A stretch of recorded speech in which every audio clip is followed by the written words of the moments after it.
आपके पास here is the another question of depreciation. June 2011 paper 22 question number 2 part A till E. For example आपके पास practice के लिए बहुत इंपॉर्टेंट है क्वेश्चन, सॉल्व करवा रहा हूँ, देख लेना ज़रा जल्दी क्विक. डेप्रिसिएशन को सॉल्व करने के लिए या किसी भी क्वेश्चन को सॉल्व करने के लिए आपको उसको सबसे पहले जो है ना आपको इसको समझ आना चाहिए कि वो क्वेश्चन मांग क्या रहा है. Amaze own a manufacturing business, हर फाइनेंशियल ईयर एंड 30 अप्रैल. इस बिज़नेस का जो फाइनेंशियल ईयर एंड है ना वो 30 अप्रैल है, नॉट दिसंबर है. इसका मतलब साल शुरू होगा मई में, 1 मई से 30 अप्रैल अकाउंटिंग का साल है. यानी वैसे देखा जाए तो जनवरी टू दिसंबर होता है, बट इधर जो है आपका 30 अप्रैल है. She has the following policy. Depreciation की पॉलिसी है, machine is depreciated at the rate of 25% using RBM.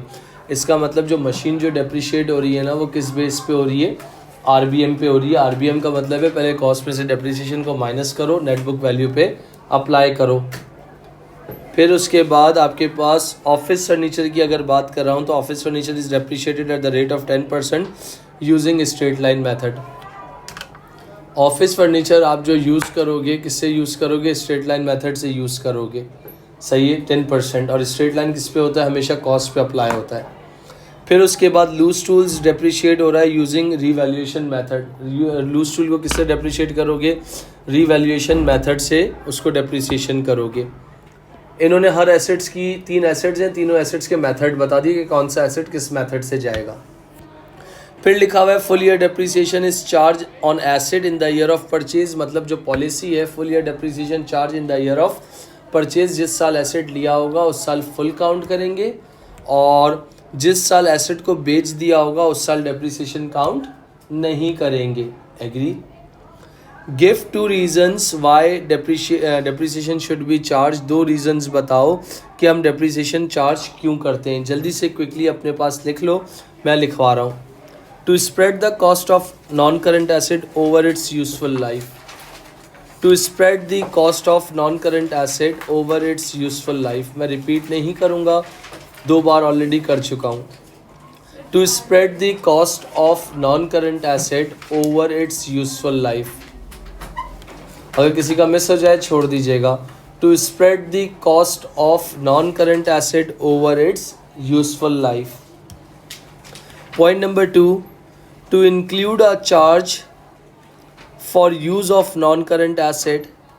To include a charge for use of non-current asset to the income statement.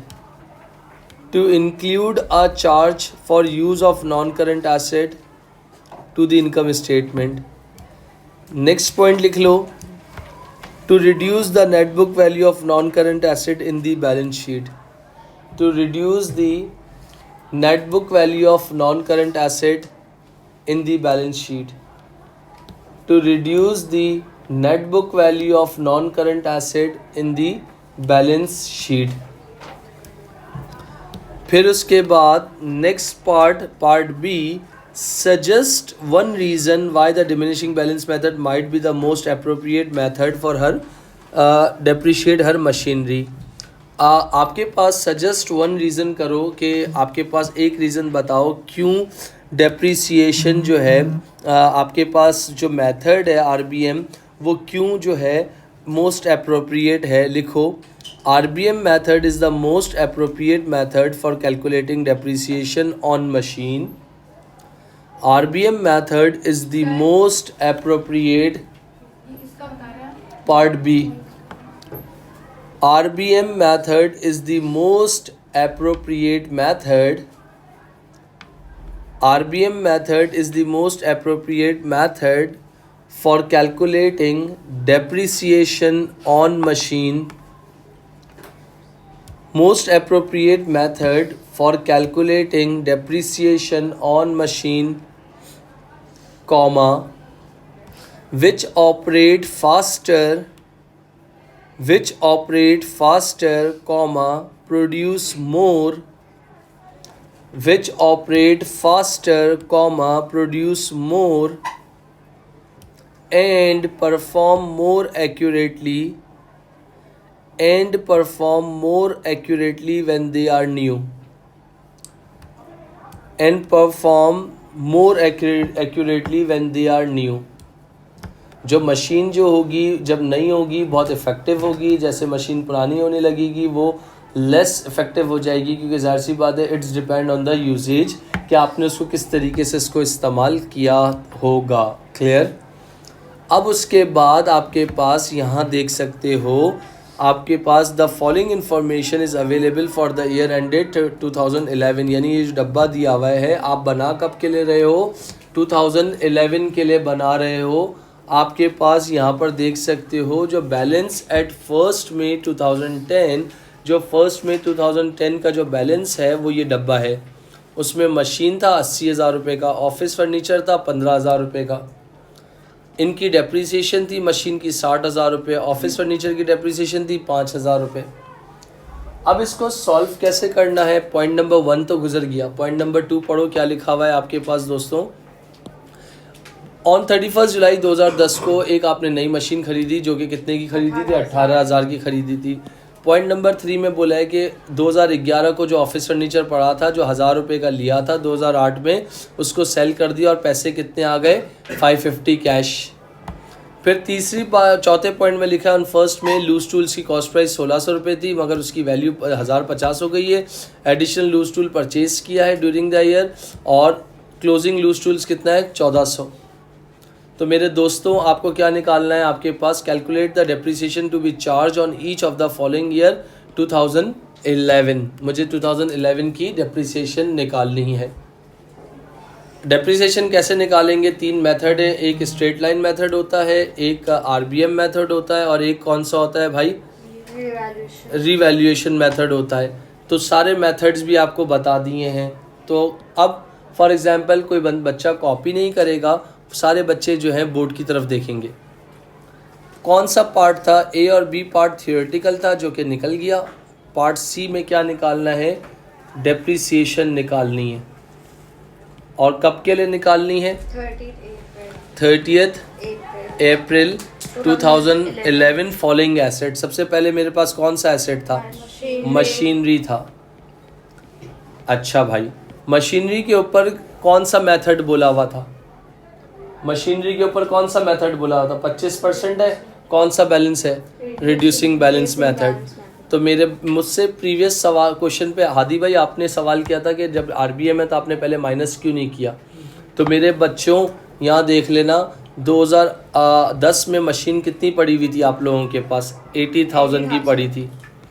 अल्लाह ताला ने आपके अब्बा को और तरक्की दे दी और आपके अब्बा ने एक और मशीन ख़रीद ली, जो कि कितनी की ख़रीद ली, 18,000। तो अब आपके अब्बा के पास कितनी मशीन पड़ी है माशाल्लाह, कितने डॉलर्स की मशीन, 98,000 की मशीन पड़ी है। एग्री। अच्छा, कौन सा मेथड है भाई, आरबीएम मेथड है। आरबीएम कहता है कॉस्ट में से अगर कोई पहले साल की डेप्रिसिएशन है उसको माइनस करो, जो आंसर आए नेट बुक वैल्यू उस पर परसेंटेज अप्लाई करो। तो हाँ, डेप्रिसिएशन भी दी हुई है, कितनी दी हुई है, 60,000 रुपये दी हुई है। तो मेरे भाई ये आपका क्या हो गया, कॉस्ट हो गया, ये आपका क्या हो गया, डेप्रिसिएशन हो गया। एग्री।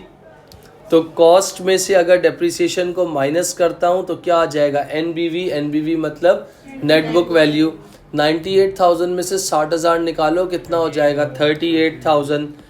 ये 38,000 2011 में तुम्हारे पास नेट बुक वैल्यू पड़ी थी, इसकी डेप्रिसिएशन निकालनी है, जो कि कितनी आएगी, 25%। तो कितना आ जाएगा डेप्रिसिएशन इस साल की, कितनी आ गई, 9500 आ गई। जी बेटा आपके पास क्या नाम है आंटी, आपका कोई सवाल था जी, वापस समझा दो, कोशिश करता हूँ दोबारा समझाने की। आपके पास 80,000 की मेरी मशीन की कॉस्ट पड़ी थी, आपने नया एडिशनल मशीन खरीदा कितने का, 18,000। 80,000 प्लस 18,000 98,000 की मशीन हो गई आपके पास। मशीन की पुरानी डेप्रिसिएशन कितनी मौजूद थी, 60,000 मौजूद थी। तो 98,000 में से 60,000 जो है माइनस कर दिया, तो रिमेनिंग इस साल की नेट बुक वैल्यू कितनी बच गई, 38,000 बच गई। 38,000 पे कितने परसेंट निकालने का बोला है, तो 25% निकाल लिया तो इस साल की डेप्रिसिएशन कितनी आ गई? 9500। एग्री? जी बॉस। जी मेरा बच्चा, क्योंकि 2010 का आपके पास ऑलरेडी मौजूद था। कितना था? 2010 का था, तो इस वजह से आपने इसको माइनस किया है आपके पास। फिर उसके बाद नेक्स्ट एसेट कौन सा था? Office furniture. ये भी थोड़ा सा कॉम्प्लिकेटेड है, ध्यान से सुन लीजिएगा, देख लीजिएगा। पार्ट वही ही चल रहा है, पार्ट सी का 1 हमने निकाल लिया। अब हम पार्ट सी का ही क्या निकाल रहे हैं? 2, जो एसेट का नाम क्या है? Office furniture. Straight line office furniture के लिए इन्होंने कौन सा मेथड बोला है? स्ट्रेट लाइन बोला है। ये रहा, देख लीजिएगा। At the rate of 10% using straight line. Straight line होता है तो डायरेक्ट कॉस्ट पे अप्लाई कर देते हैं। तो मेरे बच्चे, मेरे पास जो है सबसे पहले यहाँ देखना है, इस लाइन को पढ़ो। मेरे पास 2008 में एक एसेट आया था, कितने का? 1000 का। मैं थोड़ा सा टाइमलाइन बना के समझाने की कोशिश करूँगा, क्योंकि ये वाला पार्ट जो है थोड़ा सा ट्रिकी है। तो मैंने ये टाइमलाइन बना ली। डन। ऑफिस फर्नीचर 2008, फिर क्या हुआ? 2009, फिर क्या हुआ? 2010, और फिर क्या हो गया? 2011। मेरे बच्चों, मुझे कौन सी डेप्रिसिएशन चाहिए? मुझे चाहिए इधर की चाहिए। कौन सी चाहिए? 2011 की। सही है। मगर मेरे पापा के पास एसेट सबसे पहले कितने का था? 1000 रुपये का हमने ख़रीदा होगा। 2009 में भी जाहिर सी बात है यही रहा होगा, क्योंकि हमने इसको बेचा नहीं था। एग्री? हाँ। और 2010 में, फर्स्ट में 2010 को अचानक फर्नीचर कितना लिखा हुआ आ गया? 15,000। तो इसका मतलब जिनमें ज़रा सी भी कॉमन सेंस होगी ना, वो बात आ जाएंगे। यानी 1000 रुपये ये और प्लस 14,000। तो इन्होंने डायरेक्ट क्या लिख दिया था? 15,000 करके लिख दिया था। एग्री? फिर 2011 में हमारे बाबा ने कोई एसेट वैसेट नहीं ख़रीदा था, मगर उन्होंने बोला कि जो हमारे पास 15,000 वाले जो एसेट थे ना, उसमें से हम लोगों ने क्या किया? एक एसेट को क्या कर दिया है? On 20 February office furniture which had a cost on 1 May 2008 was sold. हमने 2011 में 1000 रुपये वाले एसेट को क्या कर दिया? सोल्ड कर दिया। तो क्या 2011 में 1000 रुपये वाला एसेट होगा? नहीं होगा ना। तो मैंने क्या किया? टोटल कितना था? 15,000 था, जिसमें से 1000 वाला एसेट, या 1000 वाला एसेट हमारी ज़िंदगी से क्या हो गया? चला गया। तो रिमेनिंग 2011 में कितने एसेट्स बच गए मेरे? ज़बरदस्त मेरे बच्चे। रिमेनिंग कितने बच गए? 14,000 बच गए। इस 14,000 का जब 10% निकाल लिया तो हमारे पास इस साल की क्या आ गई? डेप्रिसिएशन आ गई, जो कि कितनी आ गई? 1400। एग्री? क्लियर? पक्का? अब इसके बाद आखिरी पार्ट कौन सा रह गया? आखिरी पार्ट कौन सा रह गया? Loose tools. मतलब ये भी वही पार्ट चल रहा है, पार्ट 3 का, सी का 3, लूज टूल्स। जैसे फॉर एग्जांपल ये लूज टूल्स बैठी है, सही है। ये बंदी जो है लूज टूल है, मतलब इसकी कोई इम्पोर्टेंस, कोई वैल्यू नहीं है, कोई इम्पोर्टेंस नहीं है। ऐसे एसेट्स के लिए आप कौन सा मेथड यूज़ करोगे? रीवैल्यूएशन यूज़ करोगे। जैसे भाई मेरे घर में मेरी वैल्यू नहीं है, ये नाराज़ हो रही है तो मैं अपने पे रख लेता हूँ। मेरे घर में मेरी कोई वैल्यू नहीं है, मतलब मुझे कोई इम्पोर्टेंस नहीं देता, तो मतलब for example low cost item हूँ मैं, मतलब कोई इम्पोर्टेंस नहीं है।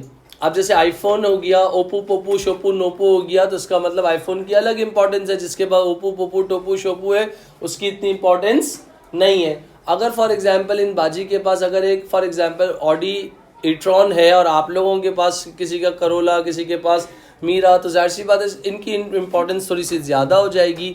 मगर तो इसको हमें किसी कैटेगरी में नहीं लेके आना, तो हम क्या करेंगे, जो लो कॉस्ट आइटम होती है, जैसे फॉर एग्जांपल ये देखो, नहीं उठाऊंगा मैं इसको, क्या मैं इसको फेंकूंगा एप्पल पेंसिल को? पता है कि भाई उसकी वैल्यू नहीं है, उसकी वैल्यू, उस पेन की वैल्यू इतनी नहीं है, मगर मैं तो नहीं फेंकूंगा ऐसे करके। अगर फॉर एग्जांपल ऐसे एसेट्स के लिए क्या चीज़ बनी हुई है, रीवैल्यूएशन बनी हुई है, उसके लिए क्या फॉर्मूला होता है, उसको लमसम वे में कैलकुलेट करते हैं। Depreciation equal to opening plus purchases minus closing.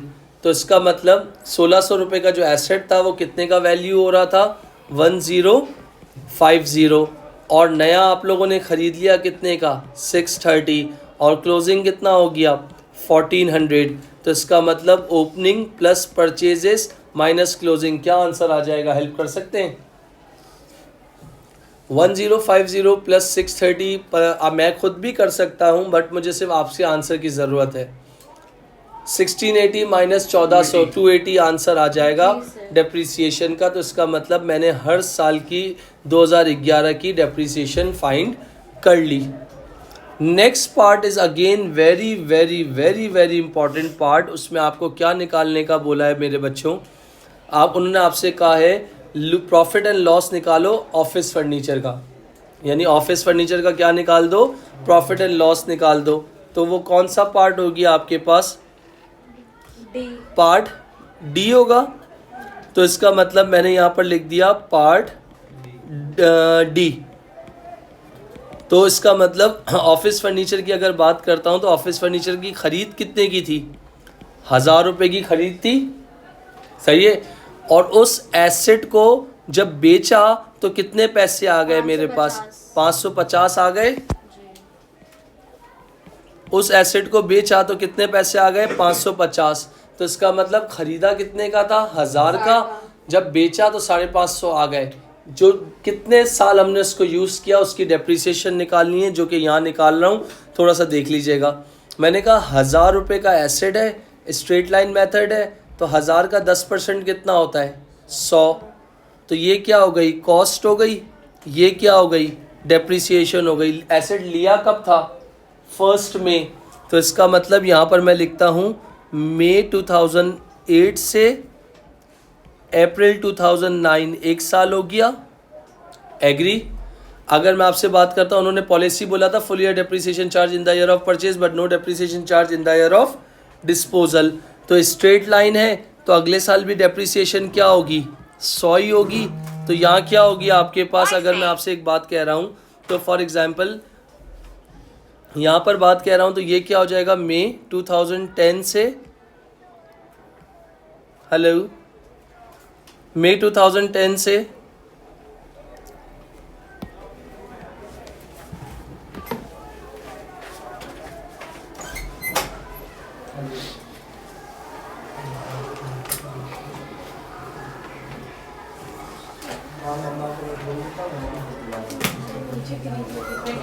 The ones who've registered for the art competition, you're supposed to fill in a Google form.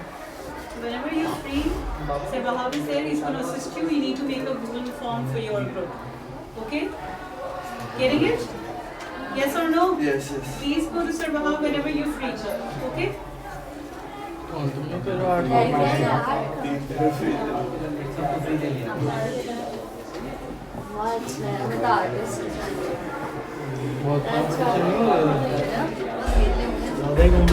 यार टैलेंट काइंड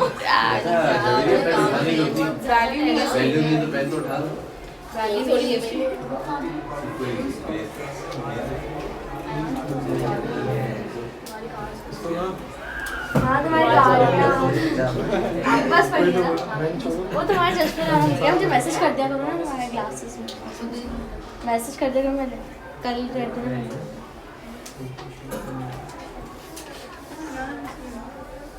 1000 रुपये का आपने ये फर्नीचर जो था आपका था, जिसमें 550 रुपये आपकी क्या थी, रिसीट हो गई।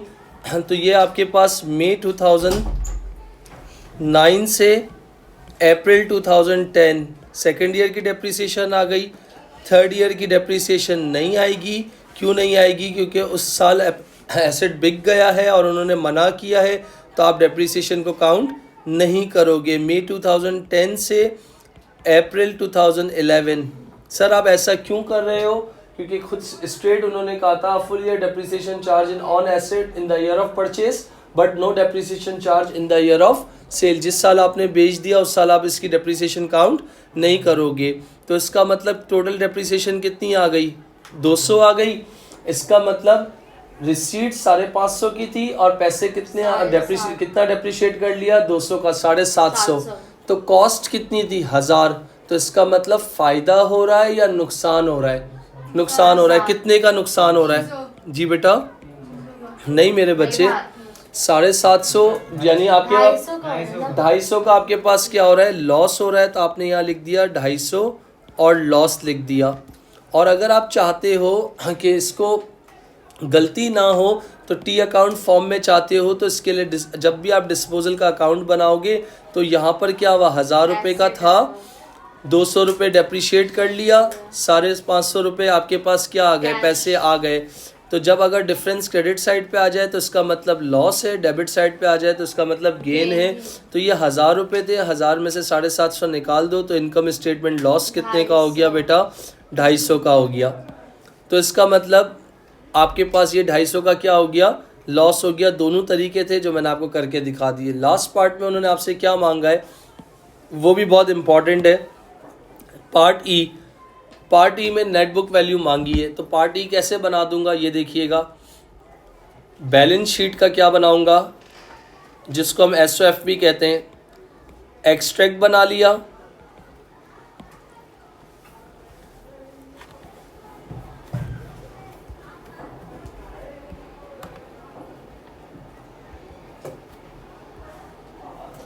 बैलेंस शीट का मैंने क्या बना लिया, एक्सट्रैक्ट बना लिया। मेरे पास कितने नॉन करंट एसेट थे? एक मशीनरी थी, ऑफिस फर्नीचर, और दूसरा क्या था? ऑफिस फर्नीचर था। जितने बॉयज़ बैठे हो मेरी बात ध्यान से सुनना। एक हो गया कॉस्ट का कॉलम, एक हो गया एक्यूमुलेटेड डेप्रिसिएशन का कॉलम, और एक हो गया नेट बुक वैल्यू का कॉलम। इसका मतलब 2011 तक मेरे पास कितनी मशीन थी? मेरे पास जो मशीन थी वो कितनी थी? तो गौर से सुनना, 98,000 की मशीन थी।